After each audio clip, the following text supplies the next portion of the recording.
Bonjour Bertie d'Aragon. Bonjour. Donc, tu m'as tutoyé en arrivant, donc allons-y, moi ça me va bien. Donc tu es militante écologiste, donc végane, Oui, féministe, anticapitaliste, tout à fait. décoloniale.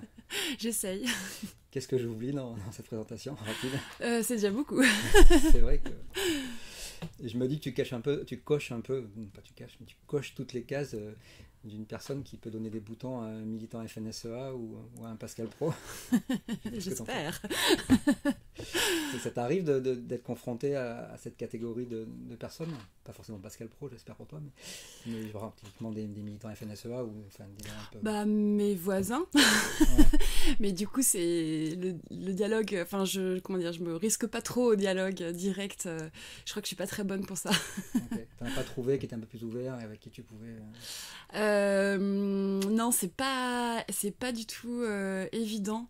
Et si j'ai été assez surprise par le fait qu'un de mes voisins est venu m'acheter un livre avec le questionnement sur des chênes truffiers qu'il avait plantés et il avait envie de les cultiver de façon plus écologique. Et du coup, voilà, j'étais assez touchée qu'il fasse cette démarche. Et tu habites dans quel coin? J'habite en moyenne montagne à 800 mètres entre le Vercors et le Dévoluy, au sud de Grenoble. Ok. Donc très à l'est d'ici. Ouais. Oui. Et sans rentrer dans des détails intimes, mais il y a une raison particulière ou c'est un peu la vie, j'allais dire, qui a fait ça, ou parce que tu as identifié cette région-là, typiquement la moyenne montagne, est-ce que c'était un choix? Enfin, vas-y. Ah oui, oui, bah pour moi, j'avais hyper envie d'habiter à la montagne. Pour moi, c'est un peu le minimum, 800 mètres. Si j'avais trouvé plus haut, je serais allée plus haut, je crois. Et non, non, j'adore ouais, j'adore la montagne. C'est des paysages qui me touchent beaucoup et qui sont aussi très anthropisés en réalité. Hein, mais voilà, on peut avoir une petite illusion quand même à des moments d'être le seul humain à quelques kilomètres à la ronde et ça fait du bien.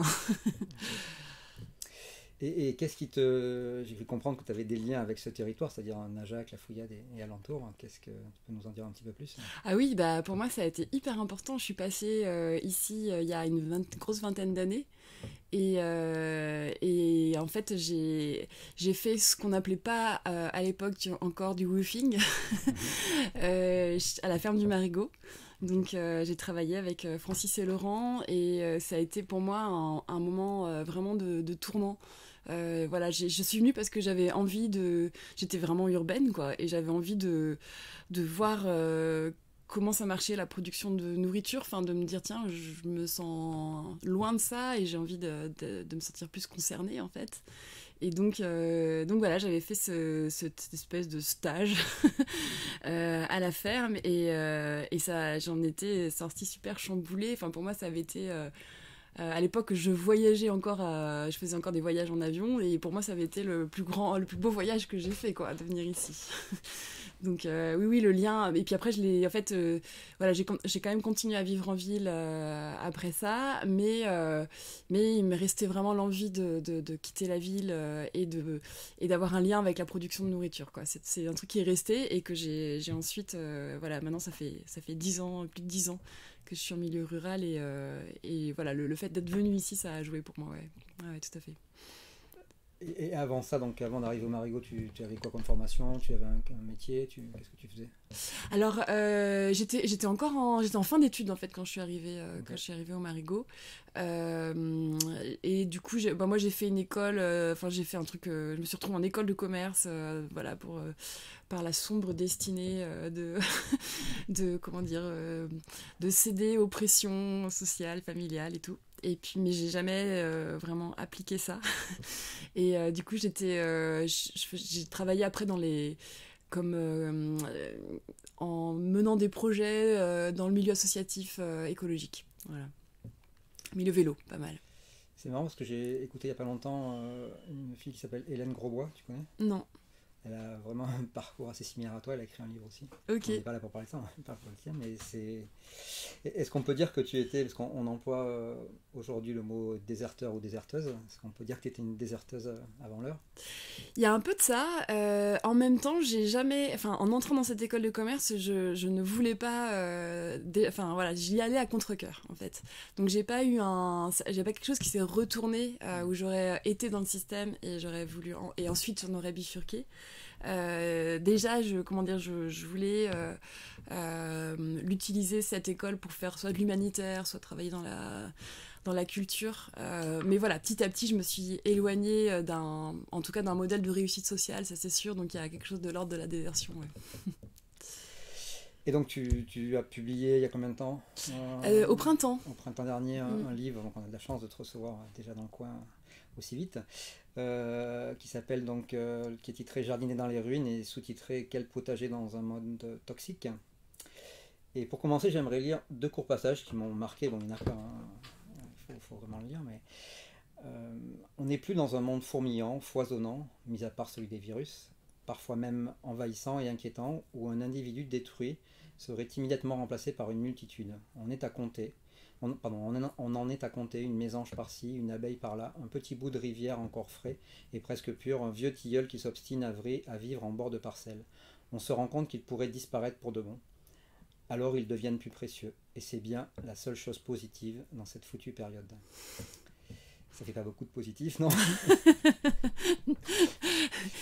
Alors, je rajouterais au positif dans cette période un peu tout le mouvement queer, voilà, toutes les réflexions autour de ça, sur le rapport au genre, le rapport à la sexualité qui est en train d'évoluer, et c'est chouette dans les jeunes générations. Mais c'est vrai que sinon effectivement, la chose... le beau revers de la médaille qu'on trouve à cette extinction ultra rapide et complètement dramatique de la biodiversité, c'est l'attachement qu'on renouvelle en fait, qui prend des nouvelles façons en fait, des nouvelles voies, je trouve, dans la période contemporaine. Mais voilà, c'est l'envers de la disparition. Alors, un deuxième passage un petit peu plus court. On arrive encore à récolter des tomates, disputées au milieu, des patates, volées au dorifort, des poireaux, partagés avec les campagnols. Somme toute, nos soucis au jardin n'ont pas radicalement changé en quelques années, mais quand on observe autour de nous et qu'on écoute les écologues, l'inquiétude refait surface. Combien de temps encore ça va tenir? Et tu as une réponse à cette question que tu poses? Ah non, pas beaucoup. Pas beaucoup de temps. On parle en dizaines, en centaines d'années? Ah non. En années? Ah oui, en fait, quand on voit là la succession des dernières années, 2022, cette sécheresse et canicule, là, ces années très très très humides, comment dire, là, le climat il a viré. Je crois que tous les gens qui travaillent un peu la terre, les agriculteurs comme les personnes qui font du jardinage, le perçoivent. Et du coup, après, c'est pas un... Comment dire, ça... Il y a comme ça des cassures un peu, et c'est possible qu'on ait de nouveau des années qui soient... et je l'espère qu'on ait de nouveau des années qui permettent des bonnes productions pour continuer un peu à se nourrir. Mais globalement, on est dedans. On est dedans. Je sais pas si tu as vu, mais tu es juste à côté de l'affiche du film de Yanis Sioulanta. Je sais pas si tu connais, Nous n'avons pas peur des ruines. Et je l'ai pas vu, non, encore. Si tu veux revenir à Najac, il repasse en... Paraît-il. Bon, je crois qu'il fait une tournée ailleurs, donc on aura plus proche de chez toi. Et alors, et toi, Bertie, est-ce que tu as peur des ruines dont tu parles dans ton livre? Alors, je sais pas si c'est de la peur. J'ai beaucoup de colère, j'ai beaucoup de rage. Alors moi j'ai pas d'enfant, donc je pense que j'ai moins et c'est un choix, du coup j'ai pas cette anxiété d'avoir des êtres que j'ai consciemment créés et que je lègue à un monde qui va de mal en pis. Donc je crois que ça m'épargne peut-être une toute petite culpabilité. Oui, j'ai peur pour les gens que je connais qui sont plus jeunes, voilà, des amis qui ont 25 ans, et je me dis, mais dans quel monde elles vont continuer à vivre, des enfants, et puis nous, enfin, voilà, comme je dis, on y est, donc ça va s'empirer. Après, voilà, moi je me dis, bon, j'ai déjà vécu. Voilà, presque un demi-siècle, donc je peux m'estimer heureuse d'avoir vécu dans un monde qui tenait à peu près. Et puis voilà, on fait partie, enfin moi en tout cas, je fais partie des privilégiés. Voilà, c'est pas ma classe sociale c'est ce pays-là qui va le premier mourir de faim, mais comment dire, est-ce qu'on peut être libre dans un monde où d'autres le sont pas? Grande question philosophique. Et en tout cas, voilà, est-ce qu'on peut comment continuer à avoir une forme de joie, de quelque chose qui est de l'ordre de l'élan de vie, alors qu'en fait la possibilité de vie de plus en plus d'humains est remise en cause. C'est dur de trouver ça. Et alors du coup, pourquoi tu as écrit ce livre? Est-ce que c'est justement pour t'aider à vivre, ou dis-moi un peu comment Alors, ça est né, parce que je me dis que comment dire, on y est dans ce monde de ruines, et on y est on va y être de plus en plus, et tant qu'on y est, il faut bien y vivre, essayer. Et donc on a besoin de connaissances pour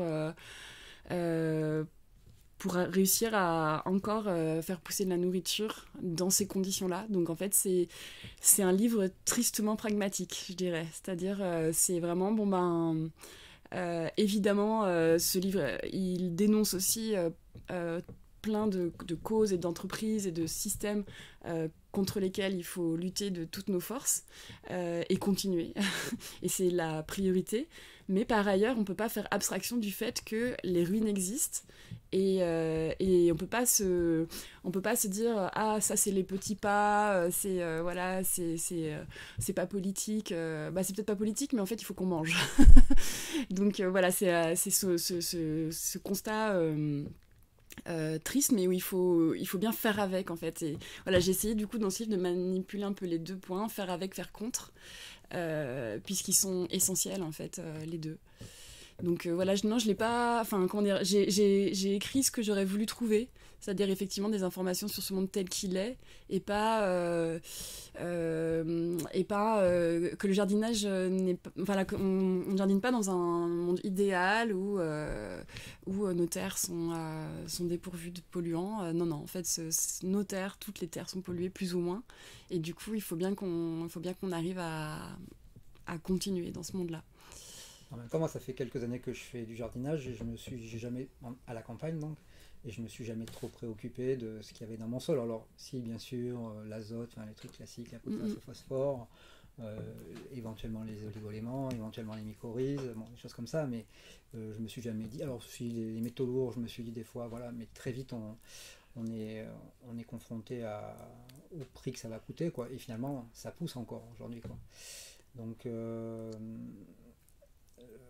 est-ce que vraiment on a besoin de ça? Enfin, en tout cas aujourd'hui, peut-être que dans 5 ans ou dans 10 ans on en aura besoin, mais en quoi un jardinier lambda à la campagne, alors je ne dis pas un jardinier qui cultive en ville ou à côté d'une usine ou d'une centrale nucléaire, ça peut être utile, quoi. Mais en quoi nous ici on en a besoin, en fait, selon toi? Alors je pense qu'il peut y avoir un peu deux perspectives. L'une, c'est d'éviter au maximum soi-même de contribuer à la pollution de son propre sol. Il y a toute la question, par exemple, des plastiques, qui est vraiment difficile, parce que voilà, les plastiques c'est extrêmement pratique et c'est pour ça qu'on en utilise autant, et que par exemple, quand on veut cultiver sans pesticides, en général on cultive avec beaucoup de plastique. Et quand on veut éviter d'importer, aussi on cultive sous plastique, sous serre, etc. Donc voilà, c'est une question qui est compliquée, mais en tout cas qui est, je trouve, intéressante à se poser, même si les réponses ne sont pas du tout évidentes. Mais que par exemple, voilà, utiliser des plastiques sur ces sols, c'est contribuer à la pollution en microplastiques, ça c'est évident, et que c'est un problème qui est qui est pas du tout, comment dire, qui, je pense, est très peu appréhendé. À quel point on va vers un sol qui est en partie composé de microplastiques. Et voilà, et que ça va devenir de plus en plus un problème. Donc voilà, il y a cet aspect-là qui est vraiment comment soi-même on fait attention voilà, à la mesure de ses moyens, de ses conditions physiques et tout, comment est-ce qu'on cultive.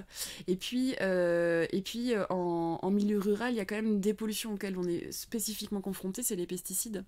Donc j'ai l'impression qu'avoir conscience que nos sols de milieu rural, ils sont a priori encore plus touchés par les pesticides que des sols en milieu urbain, voilà, je me dis ça peut motiver pour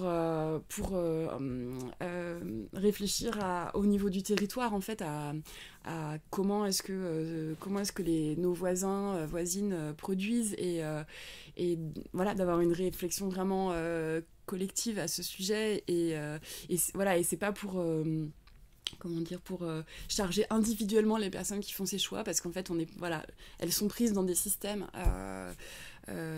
tout comme nous à d'autres niveaux, voilà, tout comme plein de gens sont pris dans le système numérique, dans le système de la voiture, et voilà, il y a plein de paysans qui sont pris dans le système du combo engrais, pesticides, motorisation à outrance.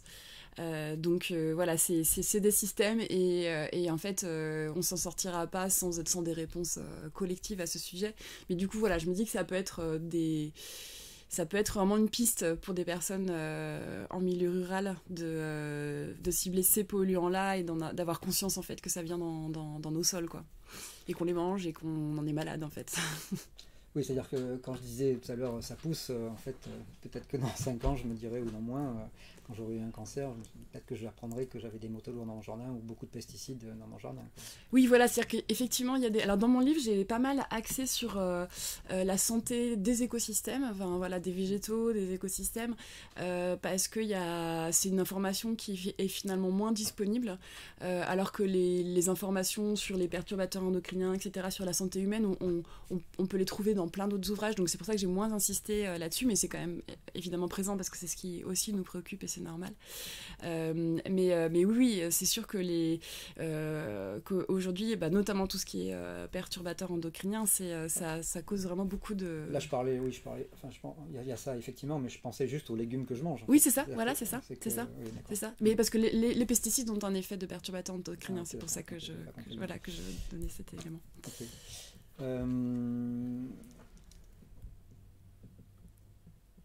J'avais une question, je l'appelle maintenant.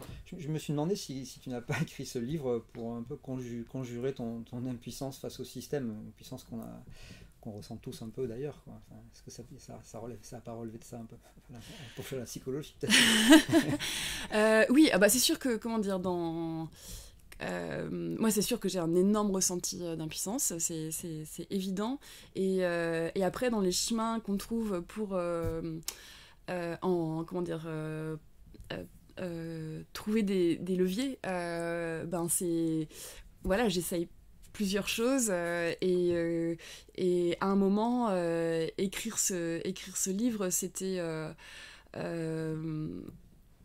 une petite contribution, de me dire peut-être que ça peut aider des gens d'avoir accès à ces informations-là, peut-être que cette question de la pollution, qui n'est pas celle qui est tellement mise en avant finalement par rapport aux gros enjeux la grosse catastrophe, au chaos climatique, qu'il mérite un petit peu plus aussi d'être mis sur le devant de la scène.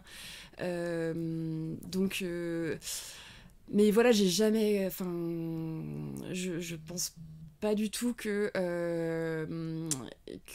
un livre change le monde, mais rien ne change le monde dans un sens, c'est juste une petite contribution, et du coup mon sentiment d'impuissance n'est pas guéri par ce livre. Et j'ai lu aussi dans des interviews que tu as données que tes lectures autour de la considération pour les végétaux avaient changé pas mal de choses pour toi. Est-ce que tu peux développer parce que tu ne développais pas dans cette interview-là? Oui, alors c'est vrai que en fait, quand je suis partie sur l'écriture, c'était au début, je travaillais avec une amie et on était parti dans un truc très encyclopédique, comme peut-être beaucoup de gens qui ne savent pas faire font, de pas savoir comment limiter un peu son sujet. Et donc on était vraiment parti sur les 9 limites planétaires, dont les pollutions c'est une seule de ces limites, le chaos climatique en est une autre, mais il y en a plein d'autres. Donc on était parti sur vouloir traiter de tout ça, et en plus répondre un peu à tous ces énormes enjeux, aussi par comment est-ce que dans notre rapport en fait au vivant, qu'est-ce qu'il faut changer dans notre rapport au vivant pour nous permettre d'être touchés en fait par toutes ces problématiques. Et du coup moi je m'étais attelée à cette partie sur une partie un peu plus philosophique en fait de qu'est-ce qui peut nous aider dans la façon d'appréhender le monde vivant autour de nous pour cette ère dans laquelle on rentre et dont on ne sortira pas, qui est voilà, cette ère de destruction du vivant, etc. Et du coup, j'ai été, voilà, à ce moment-là, j'ai lu pas mal de choses qui m'ont permis de préciser ce qui me semble être une des façons d'appréhender le vivant qui serait adaptée à cette ère dans laquelle on rentre, et que ça vient aussi de mon intérêt premier qui est la botanique. Moi je suis animatrice en botanique et je donne aussi des cours de botanique. Et d'ailleurs, pour une personne qui a fait une école de commerce, on a l'impression d'avoir affaire à une botaniste, quoi, en fait. Tant mieux. Tu as dû faire une formation assez poussée quand même. C'est tout en autodidacte, mais oui, je lis beaucoup. Oui, ça me passionne, donc je lis beaucoup à ce sujet. Ouais. Pardon, je t'interromps. Non, c'est pas de souci. Et donc en fait, je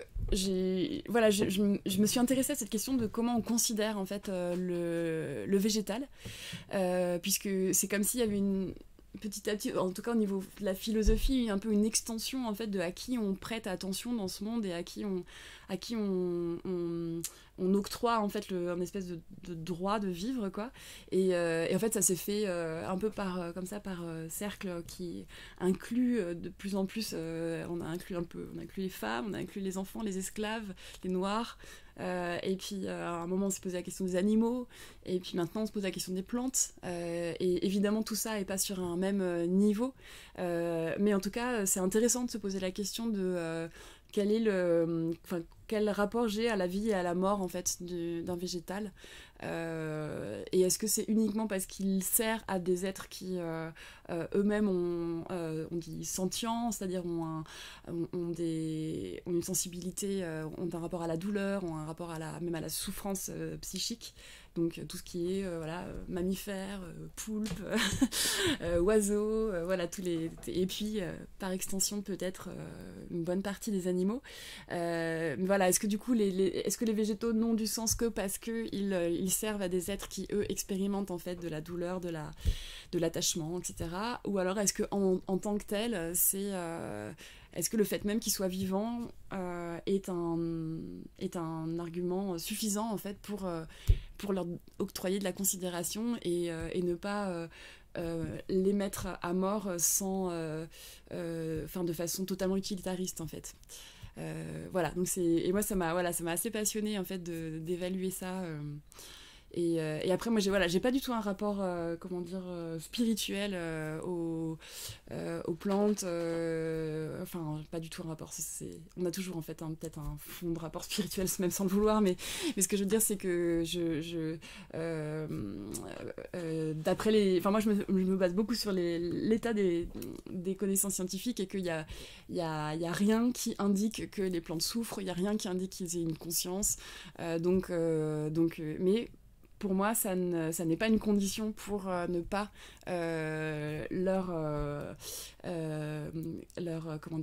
les épargner au maximum. En fait, voilà, c'est que le fait même qu'ils soient vivants, pour moi, est suffisant pour se poser la question à chaque fois qu'on met à mort un végétal. Oui, tu parles dans une interview à Reporter de la petite plante qui pousse dans son allée de jardin. Est-ce que vraiment, si je ne l'enlève pas, je n'arriverai pas à faire pousser mes plantes, enfin, ce genre de questions-là. Oui, voilà. Alors après, c'est des questions très abyssales. Et en fait, à un moment, il faut un peu y répondre. Et puis, pour se permettre d'agir. Parce que sinon, si à chaque plante, on se pose la question, on s'en sort plus. Enfin, surtout quand on cultive 100 hectares, comme le font des personnes qui font de l'élevage ou quoi. Donc voilà, il y a un moment, il faut arriver en tout cas, à trouver quelque chose qui nous convient en prenant en compte ces critères éthiques, le fait que soi-même on mérite la vie et que du coup, il faut bien qu'on se nourrisse. Et que voilà, et à la croisée de ça, qu'est-ce qu'on trouve comme réponse pragmatique, en fonction des éléments qu'on a et du respect de soi-même et des autres. Mais je trouve que c'est une question que je trouve intéressante à un moment donné à croiser dans sa vie, quoi. Et peut-être à remettre sur la table de temps en temps. Donc parmi les pollutions, où je crois que tu parles d'entités nouvelles, c'est ça, hein, dans le livre. Je vais toutes les citer parce qu'en fait, qui sont abordées dans le livre. Parce que tout à l'heure, tu disais que tu voulais faire une encyclopédie. On n'en est quand même pas très loin. Oui, rien que sur ce sujet-là, c'est déjà encyclopédique. Donc, l'ozone, les pluies acides, les métaux lourds, les hydrocarbures aromatiques polycycliques, les pesticides, les OGM, les plastiques, les nanomatériaux, les médicaments. Là, je les ai cités dans l'ordre du livre. Est-ce que justement l'ordre des chapitres est important ou c'est venu un peu comme ça? Est-ce que tu as... Alors, j'ai fini exprès par les radionuclides parce que je trouve que c'est le sujet le plus... le plus angoissant, au sens où une pollution nucléaire vient d'un coup polluer irrémédiablement, j'arrive même pas à le dire tellement c'est impossible à envisager, un territoire entier. Donc voilà, pour moi c'est et c'est là, je trouve une pollution où s'arrête un peu la pensée et le possible. Donc voilà, c'est pour ça que je l'ai mis à la fin, sachant que il n'y a pas que ces énormes pollutions irrémédiable, l'industrie nucléaire, c'est aussi plein de petites pollutions un peu partout, et qu'un gros accident à un endroit répand en fait des particules radioactives dans plein d'autres régions du monde, donc on est concerné même sans avoir d'accident juste à côté de chez soi. Mais voilà, du coup le fait de le mettre à la fin, c'était vraiment pour pas d'emblée faire que des personnes ferment le livre en se disant non mais là je peux plus encaisser. Après voilà, c'est moi tu as gardé le pire pour la fin. J'ai gardé le pire pour la fin. Si je commence par ça. Oui, c'est ça, exactement. Et après, j'ai commencé par la pollution la plus grave en fait pour les végétaux, qui est l'ozone et qui est pas trop connue en tant que telle. Voilà. Donc en fait, c'était un peu en prenant ce point de vue du végétal, ce qui l'impacte le plus, c'est la pollution à l'ozone. Donc j'ai commencé par celle-ci. Et puis après, j'ai agrégé de façon, comment dire, assez artificielle, ce qui serait des pollutions atmosphériques, des pollutions du sol, parce qu'en fait, je dis artificielle au sens où en réalité il y a une circulation, et des pollutions atmosphériques, sauf l'ozone justement, deviennent des pollutions du sol, et inversement, par exemple les pesticides se volatilisent, circulent dans l'air, donc voilà, les compartiments en fait sont évidemment perméables. Mais voilà, en tout cas, il y a quand même une logique. Et puis à chaque fois, j'ai commencé le chapitre par la pollution un peu majeure, et puis des pollutions plus annexes. Par exemple, comme les médicaments, ça reste une pollution annexe. Même si les antibiotiques sont un gros problème, parce que les antibiotiques, c'est des antibiotiques. Donc ça tue en fait la vie microbienne, et que la vie microbienne, c'est ce qui permet la décomposition. Et donc en fait c'est des terres où il y a trop d'antibiotiques, parce qu'elles reçoivent par exemple des bouts d'épuration, et c'est des terres où ne peuvent pas se désagréger éventuellement d'autres polluants comme des pesticides ou d'autres médicaments. Donc c'est un peu même si c'est une pollution annexe, mais elle n'en est pas moins importante. Tu as mis combien de temps pour écrire? Parce que donc un livre qui fait pas loin de 400 pages, quoi. Ouais. Avec beaucoup de notes, beaucoup de références. Voilà, il y a quand même... Oui. J'ai mis beaucoup de temps. J'ai commencé en 2019. après, voilà, ça n'a pas été une écriture linéaire et 40 heures par semaine. Mais oui, il a fallu beaucoup de temps. Et puis aussi, je l'avais présenté une première fois à des maisons d'édition ce premier jet était pas en fait suffisamment abouti, donc ce qui fait que voilà, je l'ai retravaillé avec le conseil d'amis et là voilà, j'ai pu quand je l'ai représenté cette fois-ci, ça a marché, mais voilà, ça a été des travail comme ça par Et c'est un éditeur canadien? Alors oui, et c'est en fait par hasard, c'est-à-dire que j'avais pas fait attention qu'il était canadien au moment où j'ai envoyé mon manuscrit, mais en fait c'est un éditeur qui est parfaitement dans la ligne de ce que j'ai fait, c'est-à-dire c'est un éditeur qui travaille éco-société, et qui travaille sur le jardinage et sur l'écologie politique. Donc en fait mon livre étant à la croisée des deux, c'était vraiment pile poil dans leur ligne, et donc ça a été en fait assez évident quand ils m'ont contacté que c'était eux que je choisissais. Enfin, j'ai quand même beaucoup hésité, mais voilà. T'as eu le choix. J'ai eu le choix, c'était tout à fait. Tout à fait. Privilégiée. Oui, et c'était très déroutant de devoir choisir, mais ouais. Okay. Et je suis très contente de ce choix, voilà, c'est une super maison. Tout à l'heure, tu as parlé du climat, qu'on retrouve d'ailleurs un peu en fil rouge en début de chaque chapitre, parce qu'en fait, tu parles de l'été 2022 qui, à mon avis, pour n'importe quel jardinier, est quand même un traumatisme, en tout cas un tournant. Mais donc le sujet du livre n'est pas le climat, et donc pourquoi tu as voulu un peu rappeler de temps en temps que quasiment à chaque début de chapitre que le climat est là, quoi. Parce que c'est déjà parce que ça m'a paru impossible de ne pas en parler, en fait. Enfin, il y avait quelque chose de une phase de finalisation s'est passée justement pendant cet été-là pour moi, et du coup c'était tellement présent dans ma tête que je pouvais pas en faire abstraction, et aussi parce qu'il y a beaucoup d'interactions en fait entre le domaine du climat et le domaine des polluants. Il y a une partie des polluants qui sont aussi des gaz à effet de serre. Une partie, par exemple le méthane, les oxydes d'azote, ils rentrent l'ozone, tout ça en fait c'est des éléments qui interagissent avec le climat, donc ce qui est heureux, c'est-à-dire qu'en fait il y aurait des coups doubles à faire sur des réductions de polluants qui seraient aussi favorables en fait à désaccélérer le réchauffement climatique. À limiter un petit peu le réchauffement, et aussi parce que ça fait aussi des effets conjoints, sur un peu des effets cocktails sur les plantes. Par exemple, si je reprends cette histoire de l'ozone, l'ozone peut provoquer un blocage en fait des stomates en position ouverte. Les stomates, c'est les petites ouvertures qui sont en grande partie sous les feuilles, et qui permettent tous les échanges gazeux en fait de la plante, et aussi l'évaporation de l'eau qui permet, l'eau puise la plante puise de l'eau chargée d'éléments minéraux, et l'eau sert de véhicule en fait aux éléments minéraux, donc c'est pour ça que les plantes ont besoin de beaucoup boire et beaucoup évaporer, parce que c'est le véhicule des nutriments en fait. En dehors il y a aussi plein d'usages, mais voilà, il y a notamment ça. Et donc en fait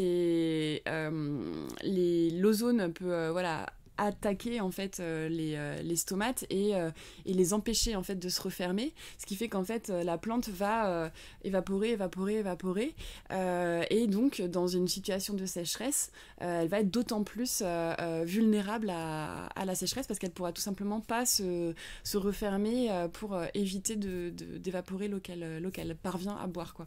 Donc c'est un exemple en fait de facteurs conjoints qui ensemble font une grosse fragilisation des plantes. Ok. En même temps, pour revenir sur le climat, il y a des gens qui disent qu'en gros, on pourrait bien être tous morts sans parler d'hiver nucléaire, on pourrait bien être tous morts avant d'avoir à subir les conséquences du changement climatique. Enfin, on les subit déjà, mais je veux dire massivement, quoi. C'est-à-dire que avec l'extinction du vivant, en fait, on pourrait très bien... Enfin, il y a des gens qui disent que dans 10 ans, en gros, c'est fini. Le climat, on est sur des échelles de temps un tout petit peu plus grandes, quoi. Alors des gens qui disent que dans 10 ans c'est fini, je vois pas beaucoup de scientifiques qui le disent quand même, hein, mais... Non, mais par rapport, ou en tout cas que quand on voit en fait, je l'ai écouté tout à l'heure, c'est pour ça que je l'ai frais en tête. C'est toujours Hélène Grosbois là qui parle de ça et qui dit que du coup j'ai perdu mon fil. Sur l'extinction de la biodiversité. Ouais, que en fait, oui. Si on regarde les extinctions de masse précédentes, elles sont sur des échelles de temps mais monstrueuses, c'est-à-dire c'est des centaines de millions d'années. Là, on est sur quelques dizaines d'années, voire quelques années, quoi. Et donc si on prolonge les courbes telles qu'elles sont aujourd'hui, c'est pour ça qu'on arrive à 10 ans, quoi. Donc en fait, elles, son gros truc, c'est les pesticides. En disant, de toute façon, on en a foutu partout. Le but des pesticides, c'est des armes de guerre. Donc ça tue tout, et voilà, quoi. Et donc voilà, c'était ma question, c'était ça, est-ce que finalement, parce que moi le premier, hein, le climat ça occupe beaucoup les esprits, mais finalement, alors ton livre est là quand même pour rappeler qu'il n'y a pas que ça, mais est-ce qu'on se trompe pas de priorité, quoi. Elle va même plus loin, elle dit que c'est les lobbies de l'agrochimie qui font en sorte de détourner, c'est des techniques de lobbyistes classiques, de détourner l'attention vers d'autres sujets, même problématiques, pour ne pas traiter les vrais sujets. On a la limite du complotisme, mais oui. Bon, elle m'a l'air quand même assez sérieuse, mais bon, j'ai pas approfondi. En tout cas, oui, c'est ce qu'elle dit, elle, et c'est vrai que quand on regarde la question des pesticides, on se dit il y en a partout, et est-ce qu'aujourd'hui, dans la société, on a mis les priorités au bon endroit, en fait? En fait, je pense que si on prend sérieusement la question du climat, on répond aussi à d'autres questions. Enfin, c'est ça qui est intéressant, en fait, de croiser justement biodiversité, climat, pollution, et puis les autres limites planétaires, en fait, hein, le problème de l'acidification des océans, des aérosols, cycle azote-phosphore, le manque, la déforestation. Voilà, en fait, si on est un peu sérieux et qu'on croise tout ça, on aboutit à la seule solution, c'est de la sortie du capitalisme et d'un changement drastique de société, en fait. Il n'y a pas d'autre solution. Et du coup, pour moi, c'est pas... tant mieux qu'il y ait une attention sur le climat aujourd'hui. Le problème, c'est que les réponses sont évidemment... dans un modèle business as usual. Donc en fait, c'est pas des vraies réponses. Ce qui est aujourd'hui avancé comme solution n'en sont pas en réalité, n'en sont pas pour le climat, et n'en sont absolument pas si on croise avec les autres domaines. Donc voilà, moi je dirais pas que c'est qu'on s'est trompé de sujet, mais plutôt que si on le regardait un peu sérieusement, parce qu'en fait voilà, par exemple, la question de l'acidification des sols, elle est complètement liée aux oxydes d'azote qui viennent des émissions des transports routiers. C'est complètement lié à l'élevage intensif, la production de fumier qui du coup émettent plein d'oxydes d'azote. Et en fait, l'élevage est aussi cause de gaz à effet de serre. Enfin, en fait, il y a énormément de causes communes, et pour moi, il n'y a pas beaucoup de choses très contradictoires, en fait. C'est-à-dire que voilà, il y a vraiment des causes communes qui sont très très fortes, et après j'entends cette histoire que les grands changements climatiques sont plutôt d'ici entre 2050 et 2100, les grandes bascules, mais en fait, et que du coup il faudrait peut-être s'attacher tout de suite à effectivement la question des pesticides, arrêter direct d'en mettre, etc. Mais voilà, d'une part c'est pas contradictoire du tout, et puis d'autre part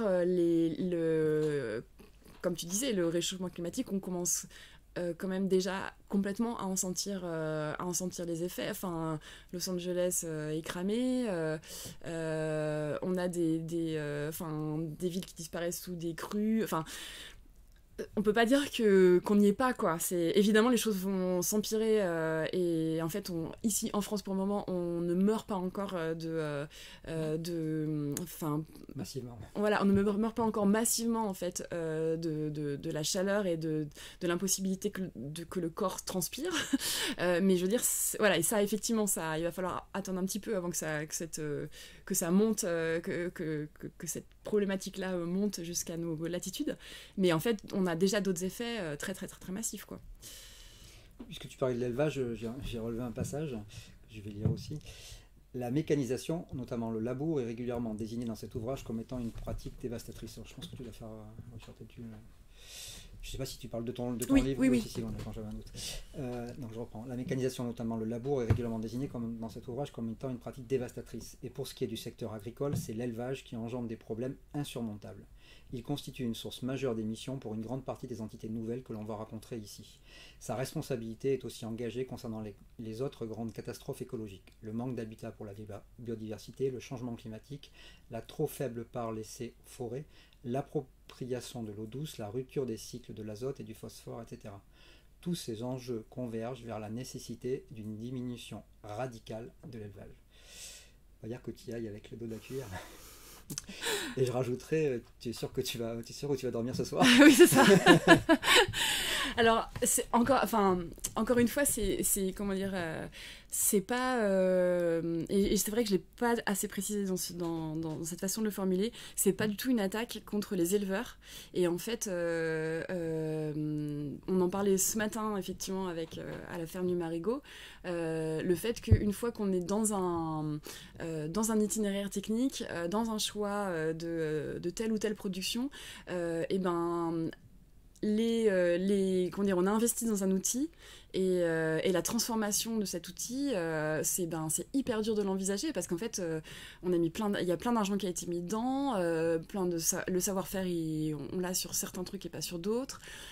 Donc c'est évident que comment dire, tel éleveur n'est pas, je le désigne pas du tout comme fautif dans l'histoire, et ils font bien ce qu'ils peuvent et du mieux qu'ils peuvent, et puis de manière, il y a certaines manières de faire de l'élevage qui évidemment est beaucoup plus vertueuse que d'autres, quoi. Mais après, donc du coup c'est vraiment une question qui est au niveau du système global et qui pourra avoir de réponse que à ce niveau-là, parce que je vois pas comment aujourd'hui des éleveurs qui ont investi dans des salles de traite, des hangars, des robots de traite. Et alors après, il y a cet engrenage qu'il faut absolument à tout prix réussir à stopper, qui est le surinvestissement dans des surtechnologies qui font que là on se retrouve de plus en plus coincé et qu'il n'y a plus de sortie possible. Enfin, je veux dire, une fois qu'on a investi dans des robots de traite, qu'est-ce qu'on veut passer à essayer de faire des légumineuses? Enfin, c'est juste, c'est mort, quoi. Donc c'est pour ça que voilà, j'ai beaucoup d'empathie pour ces personnes qui sont dans ces systèmes-là et qui font du mieux qu'ils peuvent. Mais par ailleurs, effectivement, l'élevage est extrêmement problématique. Et alors souvent on me rétorque l'élevage industriel, et je dis bah non, malheureusement, c'est globalement, évidemment, l'élevage industriel est 1000 fois pire que d'autres formes d'élevage. Mais malheureusement, c'est quand même cette façon-là de nous nourrir qui pose problème, quoi. Et en fait, qui pose problème de façon tellement massive que c'est difficile de passer à côté de cette question. Et en fait, mais le problème, c'est qu'on l'élude parce que c'est difficile d'y répondre. Enfin, et que effectivement, aujourd'hui, comment dire, on va pas taper sur les paysans à un moment où ils ont la corde autour du cou. Enfin, donc voilà, comment prendre cette question d'une façon qui soit douce et respectueuse, des personnes qui travaillent et qui mettent du cœur et tout. Ça peut se faire vraiment qu'à un niveau politique très haut, et voilà. Et après, c'est chouette s'il y a des gens qui vraiment au niveau de la base se disent bah moi je vais reprendre ces hectares là, essayer des légumineuses, pour aussi changer les consommations, ça c'est chouette. Oui, parce qu'il faut expliquer que les légumineuses permettent de quelque part remplacer dans l'alimentation la viande. Oui, tout à fait. Ouais. N'importe quel végétarien ou vegan sait qu'il faut manger beaucoup de Voilà, légumineuses c'est quand ça, on fait, exactement. Comme Ouais. tout le monde n'est peut-être pas végétarien Oui, ou bien vegan. sûr. Ouais. Ok. Je voulais revenir un petit peu à Najac et Lafayette puisqu'on est là. En gros, donc tu as parlé tout à l'heure des pesticides, effectivement. Enfin, je voudrais bien que tu détailles un petit peu plus pourquoi on est menacé par les pesticides. Parce qu'ici, on va te dire, bon, il y a beaucoup d'élevage, donc finalement, il y a beaucoup de prairies. On fait un peu des céréales, mais vous comprenez, quand on a une parcelle qui est menacée, oui, on traite parce qu'on ne veut pas perdre la récolte, etc. Donc il y a ça. On nous dit qu'en gros, mais malgré tout, il n'y en a pas tant que ça, puisqu'on a pas mal de prairies. Et puis aussi, quand on est en bio, moi typiquement, bon, c'est vrai que c'est pas si loin, mais bon, là, ici, on est entouré par les terres du Marigot. Mais en fait, à 400 mètres, on a déjà un agriculteur qui a mis du glyphosate d'ailleurs cet été pour labourer derrière. J'ai pas trop compris. Ah oui, c'est étonnant. J'ai pas eu l'occasion d'en parler. Ça, c'est pour la petite histoire. Voilà, donc est-ce que finalement, dans mon petit jardin, où j'ai quelque part des zones tampons et qui est en bio depuis pas mal d'années, d'ailleurs, l'histoire, j'aurais peut-être dû la creuser un peu plus parce que forcément, elle n'a pas été en bio tout le temps. Voilà, est-ce que vraiment, enfin, pourquoi j'ai à craindre des pesticides en fait. Alors, d'une part, tant mieux, hein, si ici c'est un lieu où il y a moins de pesticides qu'ailleurs. J'ai pas fait d'études précises. Hein. Ouais, mais ce qu'on nous voilà. dit souvent. En tout cas, si c'est le cas, réjouissons-nous. Hein, je pense que oui, c'est vrai que par rapport à la Beauce, par exemple. Oui, voilà, tant mieux. Après. Donc malheureusement, peut-être qu'il y a des terres qui, avant d'être en bio, ont connu les 30 glorieuses. Donc bien mal nommées.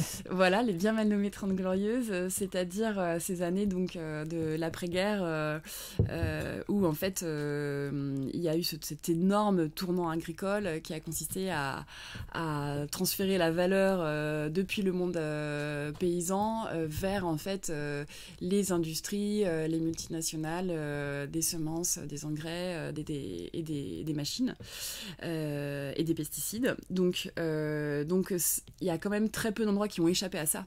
Donc voilà, ça peut être intéressant de voir qu'est-ce qui a été fait pendant ces années-là, et ce serait pas étonnant que des terres qui aujourd'hui sont en bio aient quand même reçu des pesticides pendant 30 ans à un moment de leur vie. Et la bonne dame, si c'était il y a 30 ans, aujourd'hui tout ça a disparu. Voilà, alors c'est ça le problème, c'est que les pesticides, ils répondent tout particulièrement à la définition de l'entité nouvelle dans sa dangerosité, qui est la mobilité, la persistance, la nocivité pour la santé. Donc sur la mobilité, c'est le fait que il y a beaucoup de pesticides qui se déplacent par voie soit aérienne, soit par l'eau, puisqu'en fait, à peu près 10% des pesticides épandus atteignent leur cible. Le reste, en fait, se volatilise ou part, en fait, dans les sols et soit dans la nappe, soit ruisselle et va dans les rivières. Pour bien insister, donc c'est 90% des pesticides. Oui, c'est ça, 90%. Pas leur cible. Voilà, exactement. Et donc, se retrouvent dans les écosystèmes. Et cette volatilisation, elle se fait par ce qu'on appelle l'effet sauterelle, c'est-à-dire qu'en fait, le pesticide se volatilise, il réatterrit avec des pluies par exemple, et en fait, à la sécheresse suivante, il se revolatilise et il revoyage comme ça, ce qui explique qu'en fait, on retrouve des pesticides absolument partout, y compris au cœur des Pyrénées, dans des endroits... Dans les pôles aussi, apparemment. Et dans les pôles, voilà, exactement, des endroits où il n'y a jamais eu d'épandage, mais en fait, où il y a cette circulation. Et c'est pour ça qu'on se retrouve avec des mouettes arctiques qui sont intoxiquées au chlordane, qui est un pesticide qui n'a jamais été épandu dans ces zones arctiques et qui a été épandu donc, dans les zones agricoles bien plus bas, et il y a très longtemps. Donc là, on arrive sur le deuxième truc qui est non seulement cette circulation énorme des pesticides, mais aussi leur persistance dans les écosystèmes. C'est-à-dire que, bon, heureusement, il y a une partie des pesticides qui se dégradent, mais il y en a une grande partie qui se dégrade très peu. C'est-à-dire qu'en fait, c'est des molécules qui sont nouvelles en fait dans les écosystèmes, créées par l'industrie chimique et qui donc n'ont pas forcément l'enzyme qui existerait dans le milieu naturel, qui sait les casser. Parce qu'en fait, l'histoire de, enfin comment dire, tout ça, c'est une histoire de coévolution, c'est-à-dire que dans le fonctionnement d'un écosystème, il y a une molécule qui a été créée par un vivant, à un moment donné, il y a une bactérie ou un champignon qui, par hasard, a produit en fait une enzyme qui s'est cassée, parce qu'il y avait une niche, en gros, pour se nourrir, quoi. Donc, et ça, c'est le résultat de cette coexistence du décomposeur avec les molécules vivantes, issues du vivant. C'est le résultat de milliers, millions d'années d'évolution. Quand on crée une molécule ex nihilo, pourquoi y aurait-il en fait spontanément dans les sols ou dans les sols en général une bactérie qui sait la détruire? Enfin, il y a vraiment très peu de chance en réalité. Donc, ou alors il va falloir attendre des millions d'années. Ou alors voilà, il va falloir attendre un certain temps. Donc, en fait, on va trouver par exemple des molécules, il va y avoir une bactérie qui va savoir décomposer en partie, par exemple, en partie la molécule. Mais voilà, encore faut-il que cette bactérie trouve un terrain qui lui soit propice. Donc souvent on trouve en laboratoire, on va réussir à détruire des molécules, notamment des pesticides. Et en fait c'est dans des conditions très précises, avec tel taux de température, d'humidité, etc. Et qu'on va jamais retrouver en fait en milieu, dans un champ, quoi. Et le deuxième truc, c'est que les produits de la dégradation peuvent être même plus toxiques en fait que la molécule initiale. C'est par exemple les questions qui se posent sur le chlordécone aux Antilles, où en fait à un moment il y a, alors voilà, qui a été utilisé donc dans les bananeraies. Voilà, qui a été utilisé massivement dans les bananeraies et d'une façon complètement hallucinante du point de vue de la pensée raciste. C'est-à-dire qu'en fait on savait très bien que c'était toxique, et il y a eu des dérogations pour continuer à l'utiliser aux Antilles alors que c'était interdit en métropole. Bon, c'est aussi que les bananeraies sont là-bas, mais c'est pas que ça. Enfin voilà, on peut penser quand même qu'une vie noire vaut moins qu'une vie blanche. Peut-être qu'ils avaient été un peu plus blancs. Voilà, on aurait peut-être pensé différemment. Et avec d'autres pouvoirs de faire valoir le droit à la vie, quoi. Et donc voilà, par exemple, voilà, sur le chlordécone, aujourd'hui, on ne sait pas comment cette molécule peut se décomposer. Et en fait, il y a eu un moment donné, voilà, typiquement en labo, on a trouvé une possibilité, mais avec ce soupçon de dire, en fait, ce qui résulte de cette décomposition peut tout à fait être beaucoup plus toxique. Donc voilà, on crée en fait des molécules qui possiblement ne peuvent pas se détruire, ou dans un temps très très très long. Donc ce qui veut dire qu'en fait il peut y avoir par exemple du DDT qui a été épandu dans les années 70 et qu'on va et qui va être remis à la surface, par exemple par une remise en culture d'un jardin, d'une parcelle agricole, un labour. On va pouvoir retrouver en fait du DDT alors que c'est interdit depuis bien longtemps. Mais voilà, cette molécule, elle est très très très persistante, quoi.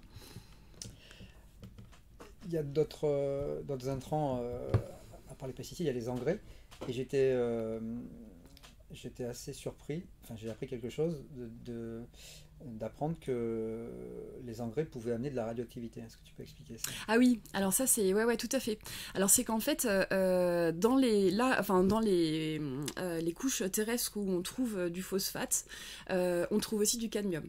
Et en fait alors voilà, géologiquement moi je saurais pas l'expliquer, ça faudrait demander à des géologues comment ça se fait que c'est dans les mêmes couches géologiques. Toujours est-il que c'est comme ça, et que y a des gisements qui sont plus ou moins des gisements de phosphate qui sont plus ou moins chargés en cadmium, mais il y en a toujours un peu. Et en fait en France On s'approvisionne en phosphate en gros dans le Maghreb, voilà, de par nos antécédents coloniaux. On y revient, voilà. Et en fait, ces mines sont particulièrement chargées en cadmium, ce qui fait qu'en fait, il y a dès qu'on épand du phosphate, on épand aussi du cadmium et de façon pas négligeable, à tel point qu'il y a eu certaines études qui ont eu, je crois, au Brésil, il me semble, où en fait ils ont dit que les sacs d'engrais étaient classés comme matière dangereuse, en fait, devraient être classés comme matière dangereuse, de par le taux de radioactivité qu'on peut y trouver. Et ça, c'est assez, ça fait partie de ces trucs où on se dit, mais ok, en fait, il y a des travailleurs qui manipulent tous ces éléments sans, je pense même sans savoir, en fait.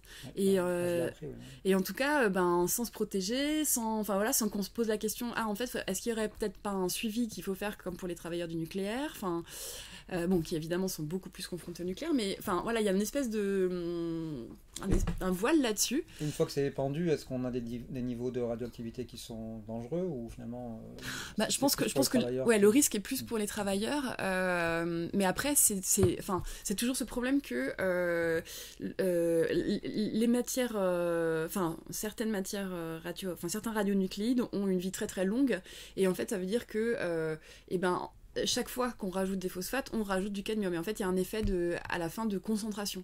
Et là-dessus, alors c'est vrai que ce serait intéressant de voir s'il y a j'en ai pas croisé, mais s'il y a aujourd'hui des sujets de recherche sur cette accumulation en fait de radioactivité dans les sols.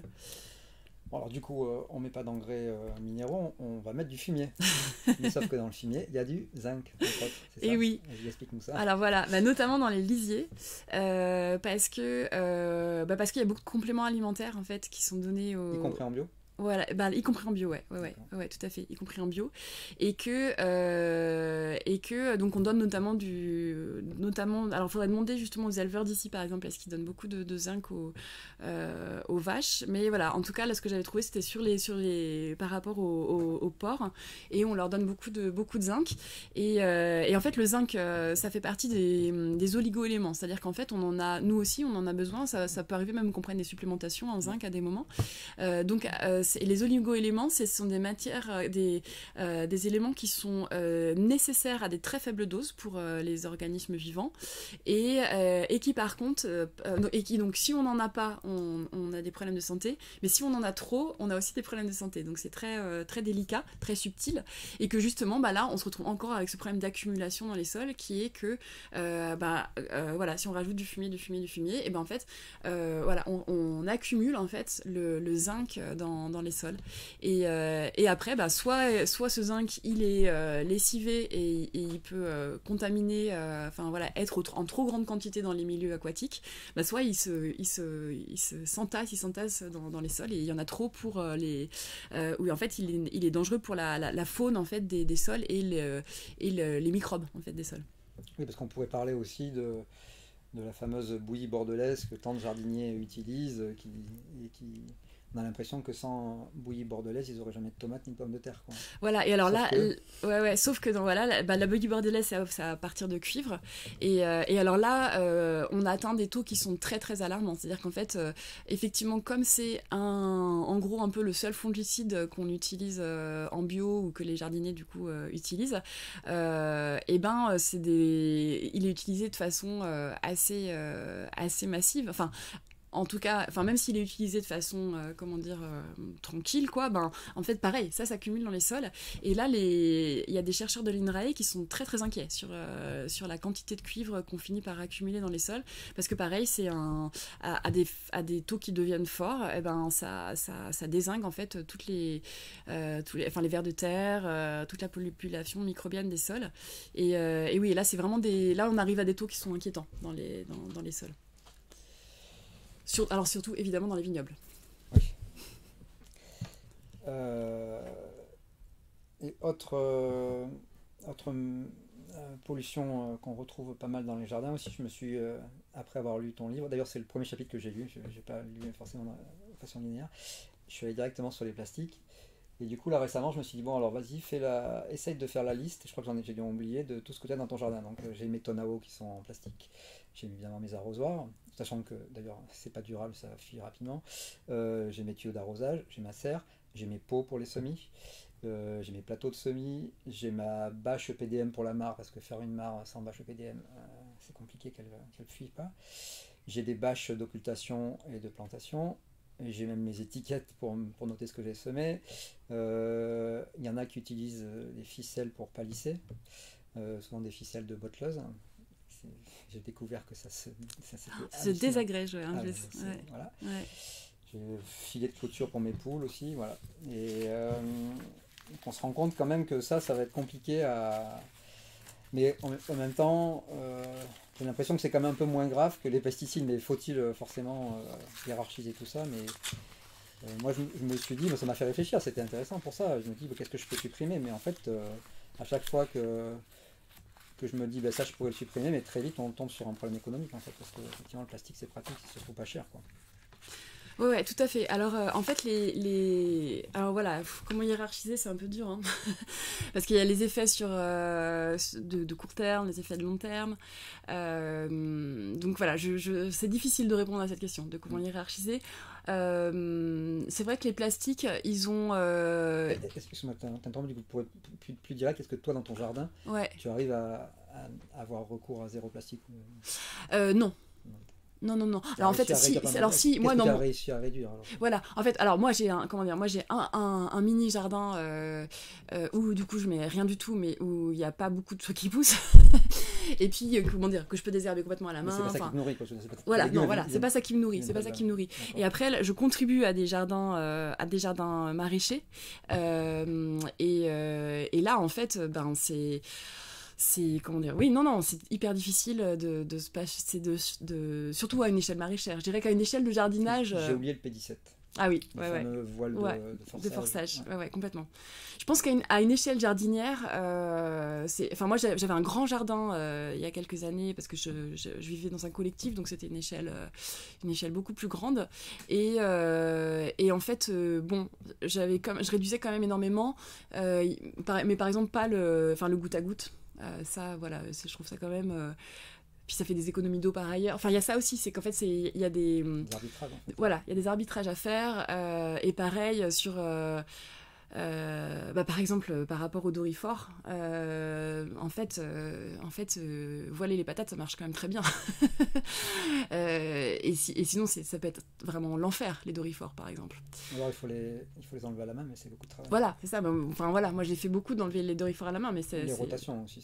Voilà, il faut faire tout ça, mais à des moments, on se retrouve avec... c'est quand même difficile de... comment dire... je trouve que voilà, il y a plein de choses qu'on peut essayer de mettre en place, et puis il y a des choses, c'est vraiment pas évident. Enfin, par exemple, sur les aliacées, sans les protéger. Les aliacées, c'est ail, poireau. Oui, voilà, ouais, et qui prennent la mouche. Enfin, c'est voilà. Très sincèrement, c'est compliqué sur des, c'est compliqué. Ça marche sur des toutes petites surfaces où du coup on peut être très très au taquet, où on peut tout de suite s'apercevoir qu'il y a des insectes qui sont arrivés, qui ont pondu, et on peut agir vraiment plan par plan. Enfin voilà, c'est vraiment une attention méticuleuse, mais voilà, comme... Pour se nourrir avec ça, c'est pas évident. Les militaires parleraient de frappe chirurgicale. C'est ça. Mais dès qu'on est à des échelles, des échelles un peu plus grandes de maraîchage, en fait, comme on a c'est comme si l'entonnoir se réduit, c'est-à-dire qu'en fait, il y a des invasifs massifs parce qu'il y a une perte de biodiversité. Il y a des situations chaotiques au niveau climatique. Au niveau économique, il n'y a aucune valorisation du travail agricole. comment dire, il y a une répartition du travail qui fait qu'en fait les gens ont plus de temps pour travailler dans ce qui nous nourrit parce qu'en fait pour gagner sa vie il faut aller faire des trucs absolument absurdes, des boulots qui n'ont aucun sens, enfin des bullshit jobs quoi. Ouais. Donc en fait il y a une espèce de truc qui se resserre et qui fait qu'en fait à la fin comment est-ce qu'on répond à vouloir se nourrir et que là voilà on se retrouve que la réponse du plastique souvent c'est une réponse qui est apportée par les gens qui veulent être en bio quoi, et c'est complètement compréhensif, mais voilà, pour donner un petit peu les enjeux autour de ça quand même, c'est que effectivement les plastiques ils ont moins l'effet, enfin, ils sont pas aussi dangereux sur un effet vraiment toxique. Ce qui joue en fait, c'est des effets structurels du sol. C'est-à-dire que c'est un des polluants un des rares polluants où en fait ce qui inquiète beaucoup, c'est comment est-ce qu'il joue dans vraiment la structuration du sol, le changement de sa structuration, et avec des effets qu'on connaît vraiment très peu pour le moment. Ouais. En gros, c'est un sujet qui émerge et du coup, on s'aperçoit que ça devient massif. C'est-à-dire qu'en fait, les sols sont pareils depuis qu'on sait faire du plastique. En fait, il y a des microplastiques qui deviennent des nanoplastiques et tout qui s'accumulent dans les sols. Et que petit à petit, on se retrouve avec des sols où le plastique devient un des composants en fait, du sol et change la façon dont le sol réagit à l'eau. Comment est-ce que l'eau est absorbée par les plantes, comment l'eau s'évapore. En fait, ça change le cycle de l'eau. Et aussi, évidemment, c'est ingéré par toute la faune. Et là, sur les effets et pour les humains aussi, il y a ces fameux chiffres qui étaient sortis qu'on mange l'équivalent d'une carte de crédit en plastique chaque semaine. Alors beaucoup chaque semaine, j'avais pas ça. Ouais. Ouais. Et que c'est démultiplié quand on mange certaines vinaigrettes industrielles parce que y a des microplastiques dedans quoi. Bon, mais voilà, et qu'en fait pareil, les effets sur la santé on sait pas très bien parce que c'est un sujet récent de recherche et que on sait pas encore sur une vie qu'est-ce que ça fait d'ingérer une carte de plastique chaque semaine.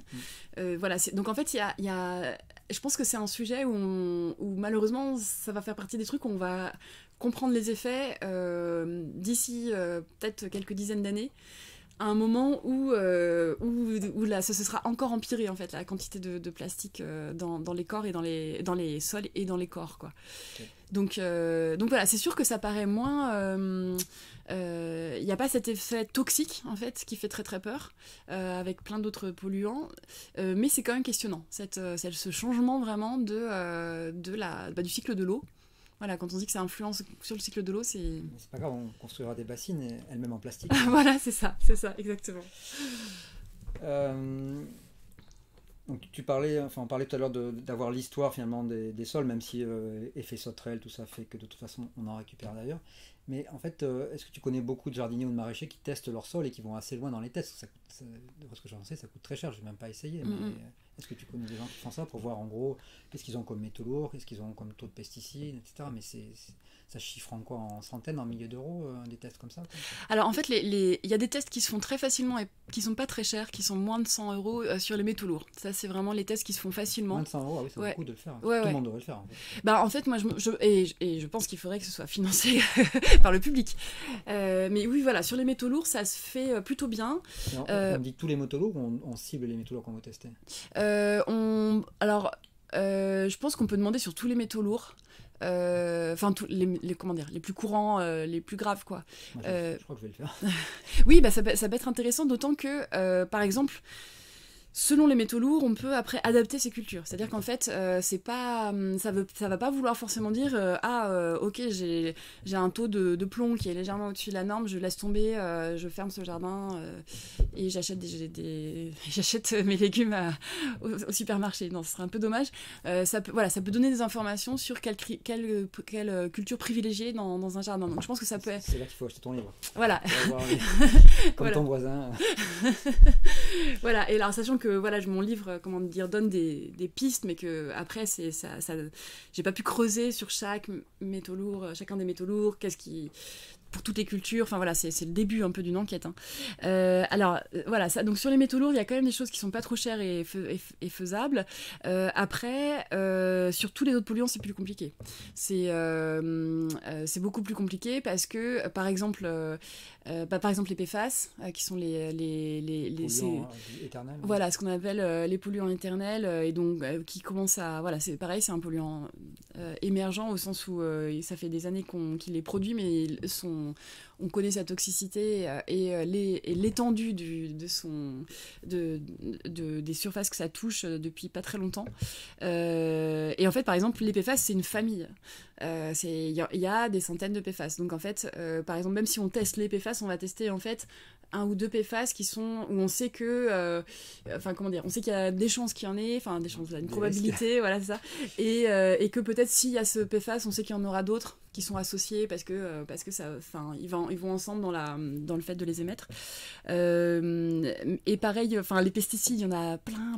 Donc en fait, on peut pas, enfin c'est un peu vertigineux. C'est pour ça que parfois c'est plus facile de partir de l'histoire en fait du sol, des causes possibles de pollution autour, avant de chercher en fait tel ou tel polluant. Par exemple, voilà, s'il y a une industrie spécifique, je sais pas quelles industries il y a par ici, mais il y en a pas. Mais... Voilà, donc s'il y a pas, voilà, donc par exemple s'il y a pas d'industrie, bah c'est peut-être pas. Il y a un fabricant de voiles de bateaux.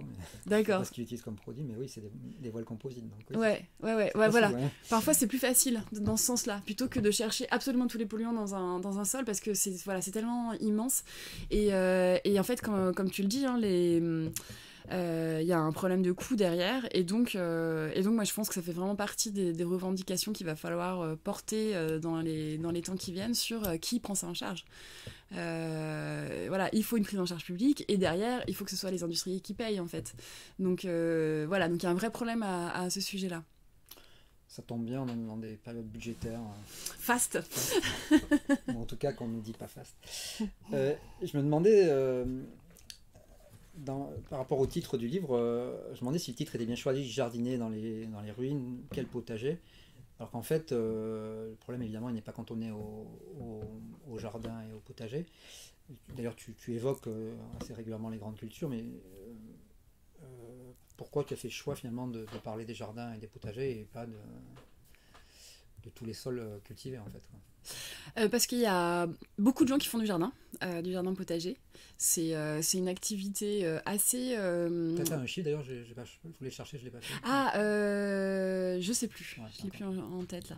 Mais oui, effectivement, il y a plus de jardiniers forcément que d'agriculteurs. Voilà. Sachant que les agriculteurs en plus ne cessent de diminuer. Donc... Oui, c'est ça, voilà. Donc on est à 3% de la population active sur les agriculteurs, alors qu'effectivement, le nombre de personnes qui font du potager, ça vaudrait cool le savoir, mais c'est énormément de gens en France, et aussi c'est assez transclasse. Enfin, il y a des gens, il y a autant des, enfin, il y a des personnes qui ont leur petit jardin ouvrier, il y a des gens de culture plus néo-rural bobo qui aussi ont envie de cultiver. Voilà, il y a des gens riches qui aiment bien aussi cultiver.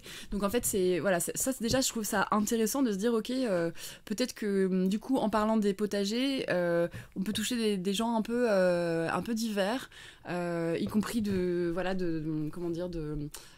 familles politiques différentes. Et il y a des traders qui spéculent sur les matières premières qui ont leur potager. Hein. Peut-être, qui sait, qui sait.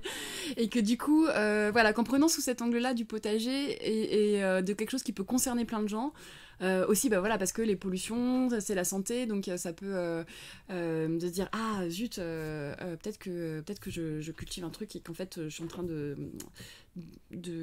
nourrir ma famille ou quoi, ou mes voisins voisines avec des choses polluées. Donc je me dis, ce sujet de préoccupation il peut être assez largement partageable, et que du coup ça fait un point d'entrée vers des sujets politiques plus larges et voilà, vers des concernements plus globaux. Donc c'est pour ça que je me suis dit que la question du jardinage, elle peut faire levier en fait dans le fait qu'elle concerne beaucoup de gens, quoi. Et aussi parce que justement les grandes, comment dire, aller pointer sur les... Alors je le fais dans mon livre, de beaucoup pointer sur certaines pratiques agricoles, etc. Mais je trouve ça intéressant quand même de se dire, on a tous une responsabilité là-dedans, que moi, ce que je mets dans mon petit jardin potager, faut aussi que je fasse attention, avec cette idée par exemple que la première cause de pollution des terres, des jardins, c'est leur âge. C'est-à-dire qu'en fait, plus un jardin est utilisé depuis longtemps, plus on y a mis en fait des trucs et des machins qui sont accumulés, quoi. Et qu'on sait que les particuliers forcent les doses. Mettre des doses parce qu'en fait ils et elles n'ont pas une attention au coût du produit, c'est-à-dire qu'en fait un agriculteur s'il peut réduire sa quantité, il va le faire parce qu'en fait ça lui coûte très cher, alors qu'en fait moi entre mettre une poignée ou 10 poignées d'antilimace, c'est pas ça qui va me ruiner à la fin du mois. Donc je trouve aussi que c'est aussi pour dire ok, il n'y a pas les agriculteurs d'un côté et la société civile de l'autre. En fait, on peut peut-être considérer les choses de façon transverse et du coup pas monter des gens les uns contre les autres, quoi. Je voulais revenir on l'a évoqué tout à l'heure dans le passage sur l'élevage, au labour et au glyphosate. En fait, il y a pas mal de gens qui disent ah mais moi d'ailleurs j'ai cru comprendre que c'était le cas d'une personne ici, ah mais moi je suis écolo parce que moi je laboure pas et je mets du glyphosate, mais j'en mets pas beaucoup, vous inquiétez pas, et voilà. Et même j'imagine que tu connais, enfin oui tu en parles d'ailleurs, le réseau Maréchal Sol Vivant Vers de Terre Production. J'ai entendu François Millet, qui est un des fondateurs, dire non mais en fait il vaut peut-être mieux mettre un peu de glyphosate, il dit d'ailleurs glypho, et ne pas labourer que de labourer, quoi. Alors ça c'est la première question, et je vais poser la deuxième en même temps, parce que peut-être tu pourras répondre aux deux en même temps. Et la question aussi derrière ça, c'est si on ne veut pas travailler le sol, donc pas de labour, est-ce qu'on a vraiment des alternatives pour toutes les cultures de non-labour sans glyphosate, en grande culture évidemment? Alors effectivement c'est le discours notamment de par exemple Marc-André Sellos, qui est par ailleurs quelqu'un dont j'adore plein de trucs qu'il écrit, mais effectivement, il tient ce discours que le labour est tellement catastrophique, c'est-à-dire que ça provoque tellement la perte de sol, sachant qu'en fait le sol c'est pas du tout à considérer comme renouvelable. Un sol, c'est un stock, quoi. C'est pas un flux à notre échelle. Et il faut des centaines d'années pour reconstituer un sol. Donc en fait, une fois qu'il est érodé, il est érodé, quoi. Donc en fait, cet enjeu de la perte de sol, elle est effectivement très importante au niveau de la FAO, donc au niveau de l'ONU, quoi. C'est considéré comme une des choses qui mettent en péril la sécurité alimentaire mondiale. Donc il y a un vrai problème là-dessus, et effectivement l'enjeu d'arrêter le labour, il est complètement essentiel. Mais du coup d'où ce truc que s'il faut choisir, mettons du glyphosate, quoi. Et parce que pour expliquer, le glyphosate permet de détruire les adventices, donc ce que certains appellent les mauvaises herbes, et donc éviter de labourer, puisque le labour aussi vise à détruire les adventices, quoi. Ouais, tout à fait. Alors moi sur les grandes cultures, je suis pas spécialisée sur les grandes cultures, c'est pas là où j'ai fait beaucoup de recherches, donc j'aurais du mal à préconiser là maintenant une solution technique autre, qui permettrait de faire un peu ni l'un ni l'autre, quoi. Après moi j'ai tendance à, un peu comme ça intuitivement, je me dis il y a quand même derrière, il y a la mécanisation qui va avec le fait de mettre des pesticides. C'est un peu le combo gagnant. Voilà, le combo gagnant. Et il y a quelque chose de vraiment très intuitif et qu'il faudrait discuter très sérieusement, qui est comment est-ce que en remettant de l'intensité humaine dans la culture, on arriverait à diminuer en fait l'utilisation de la mécanisation et des pesticides. Donc voilà, sur les grandes cultures, je ne fais que lancer ça, mais sans du tout de prétention. Par contre, en maraîchage, là on peut voir ça. C'est-à-dire qu'en fait, effectivement, en maraîchage, pour le coup, faire des faux semis, faire 2 faux semis. Donc un faux semis, c'est quand on fait semblant, on travaille son sol comme si on allait vraiment vraiment... On travaille du coup. Alors, on travaille par exemple... En surface, quoi. Alors, voilà, en surface, on peut faire un petit coup de grelinette ou passer un petit... gratter en surface, bien désherber, arroser. Et on attend que ça pousse. On redésherbe, donc à la main. Mais c'est facile de désherber à la main un truc où il y a pas à passer entre les cultures, quoi. Ça se fait à l'outil très facilement, quoi. Et quitte à le refaire une deuxième fois. Et voilà. Et si on fait ça vraiment 2 fois, on se retrouve avec des sols où en gros les graines et on retravaille pas entre les deux, on retravaille pas en profondeur, sinon on remet des graines à la surface. Donc voilà, l'idée c'est de faire germer un peu tout ce qui peut germer et qu'après du coup, on a un sol qui est Mais on a un sol nu dans l'intervalle, quasi nu. On a un sol nu dans l'intervalle, mais pas des périodes de sécheresse du coup. Okay. Voilà, mais effectivement on a un sol nu puisque l'idée c'est de faire germer. Il y a le problème effectivement des sols nus en période de sécheresse, mais il y a aussi le problème de la battance et de la pluie qui va aussi éroder. Oui. Alors après il est nu pas très longtemps parce qu'en fait l'idée c'est justement que germe ce qui peut germer. Donc mais en ça peut durer quand même 2 semaines, quoi. 2-3 semaines, quoi.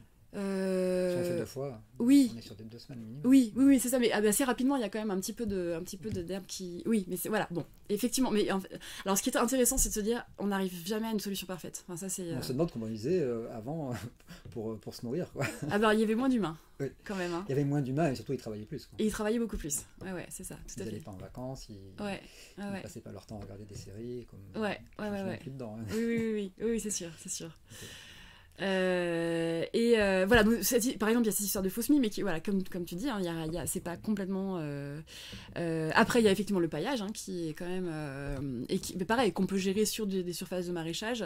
Alors là, je parle de paillage à la paille parce qu'après effectivement il y a le paillage au plastique qui est plus drastique mais le paillage à la paille et là voilà sur des grandes surfaces c'est sûr que c'est compliqué de pailler et puis le désherbage à l'outil manuel quoi donc ça c'est des trucs qu'on arrive à mettre en place sur des surfaces maraîchères où on arrive à faire ni labour ni glyphosate quoi. Ça fonctionne. Ni plastique, voilà, c'est ça. Parce qu'effectivement la bâche plastique, moi oui. Et notamment parce que sur MSV, il parlait de ça, il disait en gros, si tu veux pas d'herbicide, si tu veux pas de travail du sol, et si tu veux pas de plastique, en fait tu vas rien faire quoi. Si, en fait il y a quand même des alternatives. Oui, complètement. Un petit point rapide sur la fertilisation animale, parce que moi depuis que je suis ici on me dit souvent, et c'est vrai que je me suis fixé un peu comme objectif de ne pas mettre de fumier en me disant, me rajouter une petite contrainte. Et il y a des gens qui disent non mais en fait, y compris des maraîchers bio tout ça qui sont très politisés, non mais en fait le problème maraîchage, tu feras enfin le maraîchage sans la fertilisation animale on sait pas faire quoi. Et toi tu cites donc le livre Sans fumier, et j'ai vu aussi qu'il y avait le livre est téléchargeable gratuitement sur sansfumier.com. Est-ce que tu peux nous en dire un petit peu plus Oui. Alors c'est intéressant parce que c'est un livre issu d'expérience de plusieurs dizaines d'années. Donc en fait c'est pas un livre idéologique. C'est vraiment on a fait ça marche, et donc ils donnent vraiment ils donnent leur protocole. Donc ça c'est intéressant. Et du coup c'est moi j'ai l'impression qu'il y a vraiment quelque chose à jouer sur en gros ce qui serait utilisé comme foin pour du bétail dont on réutiliserait après le fumier, de l'utiliser directement pour nourrir son sol en fait. Le fameux carbone pour nourrir le sol. Voilà, c'est ça. Carbone n'est pas que, et donc, carbone est beaucoup azote. C'est-à-dire qu'en fait, ce qu'on recherche beaucoup dans du fumier, c'est un truc carbone-azote bien. Oui, mais si on carbone beaucoup, ça va pas tout de suite, ça va pas avoir l'effet fumier aussi rapide. Mais de toute façon, l'azote va être fabriqué par la décomposition du carbone, non, d'après ce que j'ai compris. Alors non, l'azote il est fabriqué par la décomposition de matière dans lequel il y a de l'azote, donc dans lequel par exemple, c'est ça qu'on dit quand on dit l'apport en vert. Par rapport à l'apport en marron qui serait l'apport du carbone, et puis l'apport en vert qui serait l'apport en azote, parce qu'effectivement l'azote c'est tout ce qui constitue toute la machinerie cellulaire en fait des plantes, qui fait notamment la photosynthèse. Donc il y a beaucoup d'azote en fait dans les feuilles quoi, et en fait quand une plante en fin de vie il reste surtout du carbone, parce qu'en fait l'azote a été rapatrié par exemple dans des feuilles mortes. avant que la feuille tombe, la plante a rapatrié son azote, l'arbre, quoi. Et après, donc voilà, ça fait du coup des matières brunes carbonées. Mais par contre, la feuille, quand elle est verte, elle est pleine d'azote aussi. Donc par exemple, si on fauche une prairie et qu'on apporte ça sur les sols pour les fertiliser, voilà, ça va apporter aussi de l'azote, donc qui est pas mal ce qu'on cherche quand on met du fumier. Donc en fait, voilà, de la prairie fraîche, enfin de la tonte fraîche de prairie apporte quand même un azote rapide, quoi. Donc on n'est pas obligé de manger de la viande pour manger des légumes. Voilà. Après, c'est des grandes questions parce que c'est vrai qu'il y a beaucoup cette idée de retourner à des fermes polyélevage, culture et voilà, avec cette valorisation effectivement de l'intrant animal et tout. Et voilà, mais moi je trouve ça plus que pertinent, nécessaire là d'essayer des systèmes en enlevant la partie élevage, et par contre d'avoir ces prairies-là, de les utiliser comme un trant directement pour les cultures. Mais voilà, heureusement son fumier est venu pour nous montrer que c'était possible. On pourrait juste citer, mais je ne vais pas aller plus loin parce que ça fait pas mal de temps qu'on parle et j'ai encore quelques petites questions. On pourrait aussi citer évidemment les engrais verts, les couverts végétaux. Oui, tout à fait. On ne va pas aller plus loin. Je voulais quand même qu'on parle rapidement des feux de branchage, parce qu'on voit encore des particuliers qui en font malgré l'interdiction légale, en fait. Ouais. Et les agriculteurs qui, eux, ont des dérogations, quoi. Ouais. Déjà, je voulais que tu nous dises un petit peu rapidement quel problème ça pose. Alors évidemment, on dit bien que ça contribue à l'effet de serre, mais c'est peut-être pas, d'après ce que j'ai compris, le problème principal, en fait. Alors, ça contribue à l'effet de serre, ça contribue à la pollution en particules aussi, beaucoup. C'est une déperdition. Disons que alors que ça devrait... c'est une source de matière organique. Je connaissais un maraîcher qui me disait c'est de l'or. Il parle sans bader, il brûle de l'or. En fait. Voilà, exactement. Et en fait, au lieu de l'utiliser, on en fait quelque chose qui est intoxique, quoi. Donc il y a quelque chose de complètement absurde, en fait, dans le fait de brûler tous ces branchages. Alors, leur utilisation n'est pas toujours évidente, parce qu'il faudrait on peut faire des haies sèches, ce qui est très, très intéressant. Donc ça veut dire de faire des haies où on fait de branchages morts, quoi, qui vont en plus servir de refuge à plein de biodiversité. Il y a le fait de broyer qui utilise de l'énergie, mais qui quand même va permettre un apport aux cultures. Donc on se prive vraiment de cette matière organique qu'on recherche partout et pour laquelle on va chercher du fumier, donc c'est vraiment vraiment très très dommage. Et en fait, faut comprendre que tout ce qui est combustion dans des monteurs ou combustion d'un végétal, quoi, relargue en fait des hydrocarbures aromatiques polycycliques, relargue des oxydes d'azote, relargue des particules fines, donc contribue à la fois à la pollution et aux gaz à effet de serre, quoi. Donc c'est valable aussi pour les feux de cheminée, quoi. Oui, voilà, sauf qu'il faut trouver une manière de se chauffer, et qu'en fait il y a des poêles qui sont beaucoup plus efficaces et qui font des doubles combustions qui limitent un peu toutes ces émissions là. Mais oui, tout à fait, bien sûr. Je voulais revenir sur les feux de branchage. Le problème à nouveau, c'est l'équation économique ou le temps que ça prend, en fait, parce que ce soit faire des haies sèches ou broyer, à la limite un particulier, mais même les particuliers ne veulent pas s'embêter, donc ils brûlent, quoi, parce qu'ils ont aussi vu faire leurs ancêtres. Mais quand on dit beaucoup aux agriculteurs qu'il faut planter des haies, et moi je vois le marigot, ça leur fait du travail, quoi, d'entretenir les haies, quoi.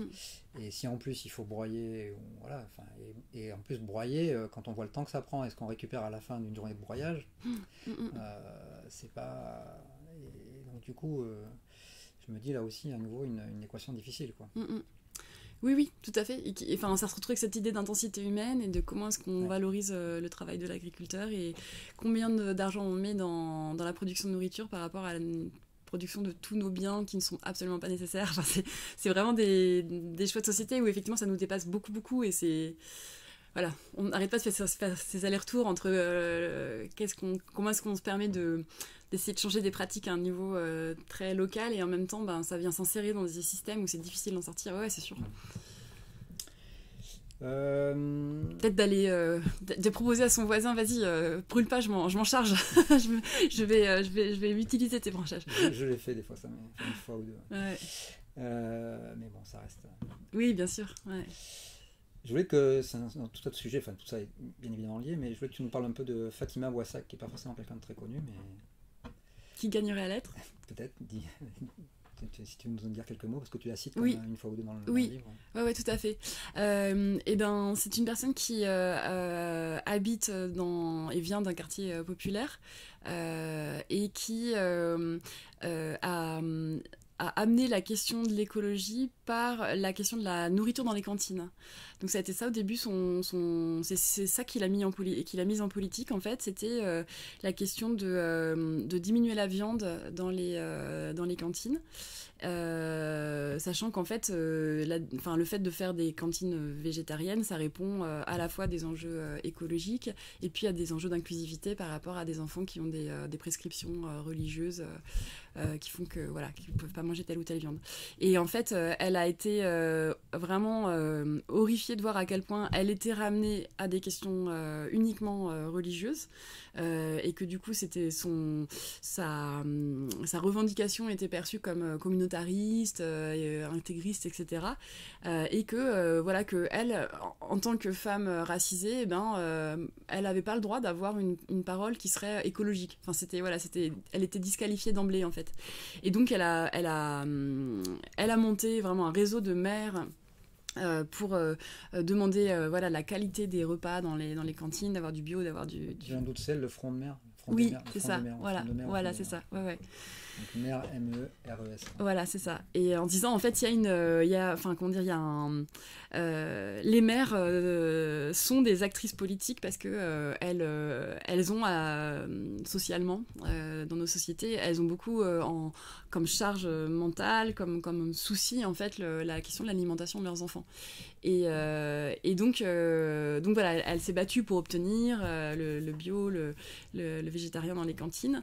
Et en fait, elle dit des choses très intéressantes sur le fait que les écologistes, souvent les mouvements écologistes essayent de faire venir des personnes des quartiers populaires. Enfin, ils disent nous n'avons pas notre quota de personnes noires ou arabes dans nos mouvements. Donc comment on fait pour les amener dans nos mouvements? Et elle dit non, en fait venez voir nous les préoccupations qu'on a et les revendications qu'on a et venez nous aider sur ce dont on a besoin en fait.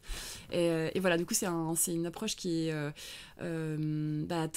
qui vient bien titiller je trouve comment est-ce qu'on pense nos mouvements et nos alliances et avec cette histoire de l'alimentation comme vraiment un levier qui touche tout le monde et qui et en fait d'ailleurs c'est repris dans le reprendre la terre aux machines de l'atelier paysan où en fait ils disent mais en fait si tout le monde avait le choix, évidemment que tout le monde préfère donner avoir à manger, donner à manger à sa famille des produits qui sont pas dangereux pour la santé, évidemment que tout le monde voudrait des trucs sans pesticides, etc. Si on donnait le choix aux gens, c'est ça qu'ils voudraient. Mais oui, voilà, exactement. Donc de repartir de ça, du fait que non, c'est pas tellement un choix que de manger de la nourriture pesticidée, quoi. Et par rapport à Fatima Ouassak, tu parles aussi, tu l'as évoqué là, brièvement, sur les alliances en fait. Tu parles de l'importance des alliances et d'ailleurs tu dis que tu n'es pas la plus douée pour nouer des alliances, mais non. Ça te paraît très important. Pourquoi c'est si important ça, ces alliances? Parce que aujourd'hui tu vois, on est dans une poussée de l'extrême droite hyper terrifiante quoi et qu'en fait c'est parce que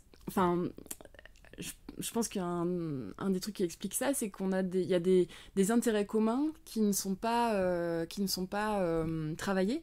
Et que au contraire que la paupérisation aboutit à des cassures au fait de dresser les gens les uns contre les autres, et qu'en fait voilà, typiquement cette histoire de pesticides, en fait l'agriculteur qui les épand est le premier à être intéressé par le fait de ne pas en épandre, parce qu'en fait c'est sa propre santé, la santé du fœtus de sa femme éventuellement, ou de son propre fœtus s'il s'agit d'une personne d'une femme qui cultive. Enfin, en fait c'est il y a un intérêt commun sur les pesticides entre le voisinage, l'agriculteur ou l'agricultrice, les consommateurs et les consommatrices. Et au lieu de ça, ce qui se passe aujourd'hui, c'est la FNSEA et la coordination rurale qui demandent plus de pesticides. Donc voilà, typiquement là il y a une alliance ratée, il y a un truc qui... et sans doute que si la FNSEA perd des voix aux prochaines élections, aux élections qui sont en train de se dérouler là, ça ne sera pas au bénéfice de la Confédération paysanne, ça sera sans doute au bénéfice de la coordination rurale. On va voir les résultats début février. Ouais, carrément. Donc voilà, je pense qu'il y a vraiment quelque chose d'hyper profond sur le montée de l'extrême droite qui parle de nos alliances pas faites, quoi. Et alors tu l'as évoqué un petit peu, mais est-ce que tu peux nous parler un peu de... Alors, ça pourrait durer encore des heures, mais la responsabilité du capitalisme dans ce désastre qu'on a évoqué, quoi. Oui, j'en ai un tout petit peu parlé tout à l'heure quand je disais du transfert de la valeur. Je vais compléter la question. Ouais. Et surtout, tu as quelqu'un comme Aurélien Barraud qui dit non mais en fait le problème c'est pas le capitalisme, c'est l'homme. Et à l'inverse, tu as je sais pas, Andreas Malm ou Frédéric Lordon qui disent non mais on ne faut plus parler d'anthropocène, mais plutôt de capitalocène. Tout à fait. Voilà, ouais. Oui, bon, après, si on dit c'est l'homme, voilà, ok, enfin, et la femme. Et la femme. Mais c'est vrai que l'homme, en général, alors, par contre, en matière de destruction... alors c'est intéressant parce que ce truc d'anthropocène, a été beaucoup décliné, et c'est hyper intéressant de pouvoir on pourrait parler d'un virilocène, parce que évidemment que la construction sociale de l'homme joue un truc dans cette histoire du rapport au vivant, du rapport aux machines, c'est ouvrir la terre quand on laboure. Voilà, c'est ça, voilà, avec tout un imaginaire qui a été construit autour de ça. Donc voilà, c'est le virilocène, je sais pas quoi, ça fait sens. Et en fait, tous ces noms qu'on donne chaque... C'est comme si chacun donnait une pièce du puzzle. Donc je dirais que que le capitalisme est une des pièces majeures, puisque c'est ce qui organise nos relations sociales, c'est ce qui organise et c'est ce qui se traduit dans les paysages, c'est ce qu'on a dans la tête. On est forgé par le capitalisme, la façon dont on conçoit nos objectifs de vie, nos manières de se relier. Donc voilà, je pense que c'est quand même une pièce très très maîtresse, mais toutes ces déclinaisons sont intéressantes. Quand on parle du plantatocène, un truc comme ça, le fait que c'est l'esclavage qui a transformé le monde. Voilà. L'esclavage, du coup, vient du capitalisme. C'est presque l'acte de naissance du capitalisme. Voilà, alors après, lequel est cause de quoi ? Après, c'est... est-ce que c'est il y en a qui disent c'est la religion chrétienne, bon, voilà. Je pense qu'il y a des pièces majeures et des pièces un peu plus mineures, et le capitalisme me semble être une pièce majeure, et que par contre...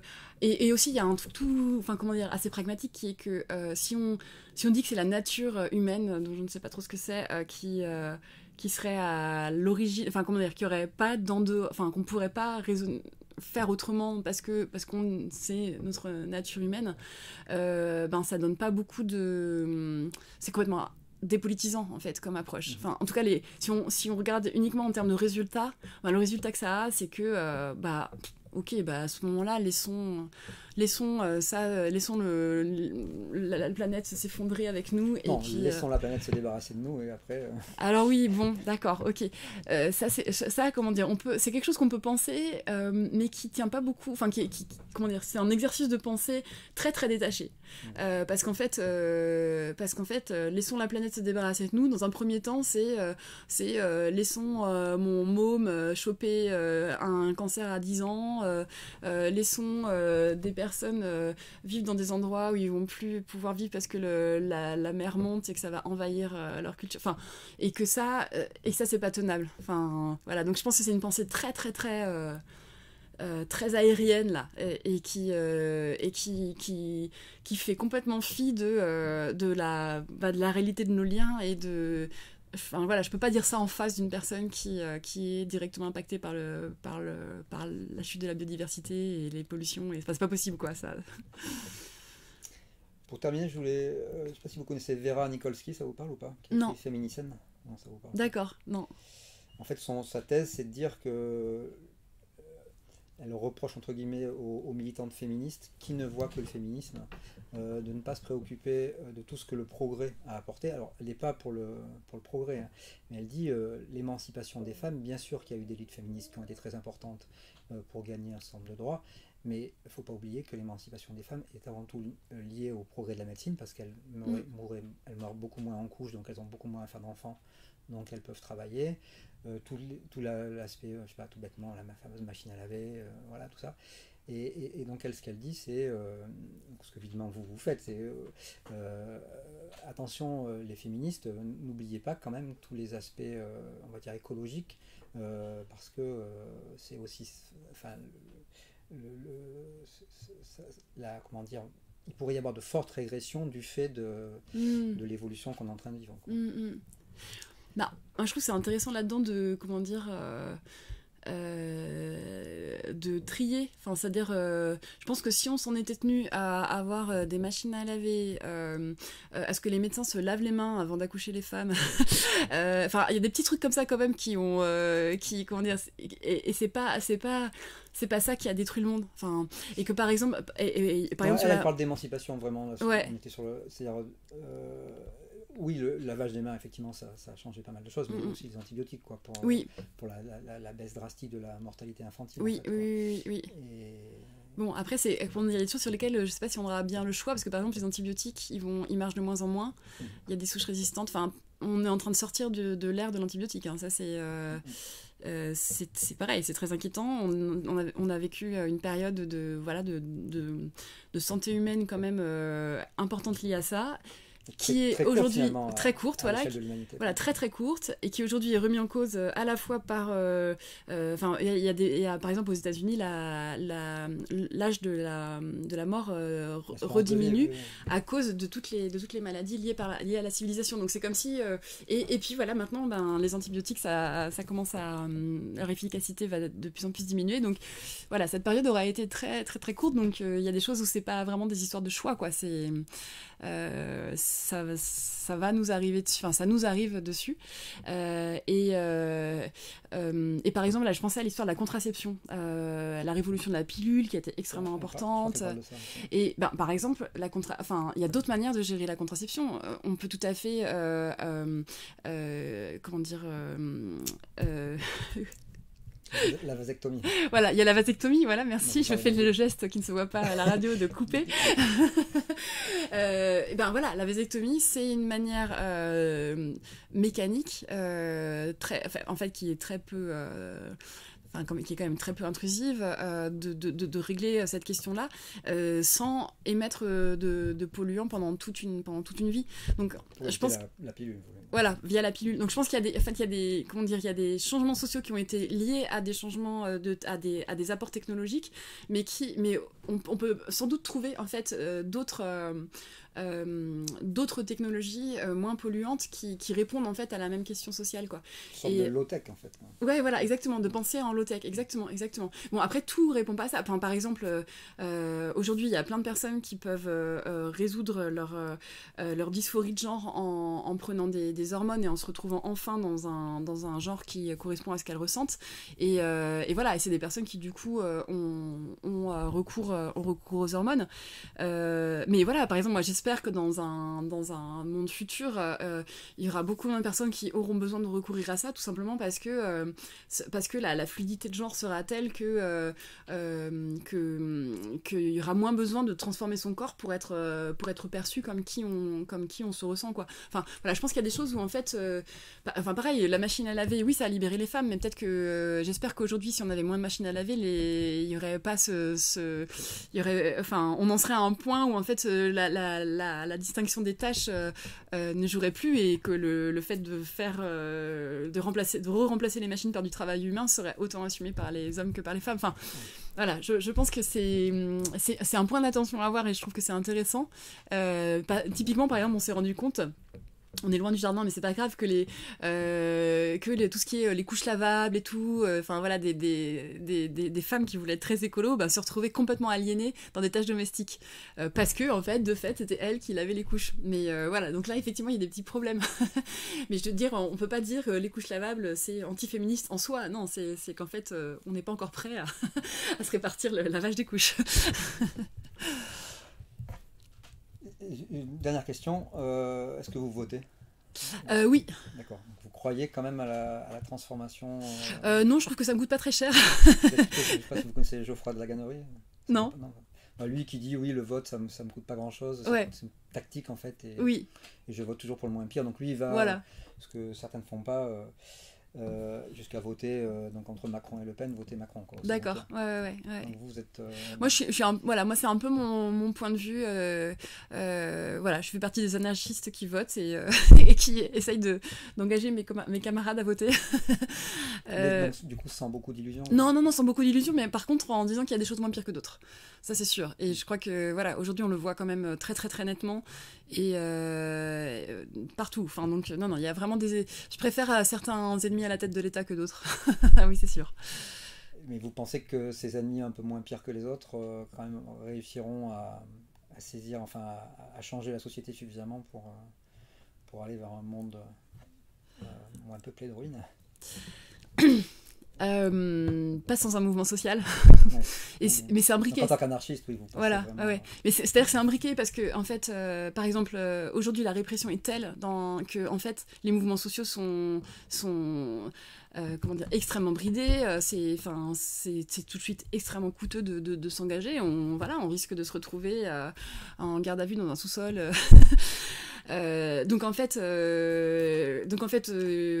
évidemment qu'il faudrait un pouvoir moins répressif pour permettre que des mouvements sociaux s'expriment pleinement, et que du coup ces mouvements sociaux influencent le pouvoir, enfin voilà, et que s'engage un cercle vertueux qui aujourd'hui est tout le contraire, et où en fait voilà, en tant que militant, on va se dire je peux vraiment rien faire parce que le pouvoir m'en empêche dans tous les sens et vote des lois qui vont complètement contre. Et que par ailleurs les politiques disent oui, mais la société est pas prête, donc de toute façon on va rien faire qui puisse changer, et on n'aura jamais la société derrière nous si on fait des lois qui contraignent les capitalistes. Donc en fait il y a un espèce de, enfin voilà, je sais pas par quel, il faut le prendre un peu par tous les bouts. C'est pour ça que voilà, que je pense que oui, je vote, oui. Ok. Et que j'engage tous les agriculteurs là qui sont appelés là à voter, à le faire. Enfin voilà, même si ils ont des reproches à faire voilà, aucun mouvement n'est parfait. Il y en a juste des moins pires que d'autres, mais vraiment il y en a des moins pires que d'autres, c'est sûr. Ok, donc je rappelle le titre de votre livre, donc Jardiner dans les ruines, donc aux éditions Éco-Société, et Bertie d'Aragon. Merci. Et merci beaucoup.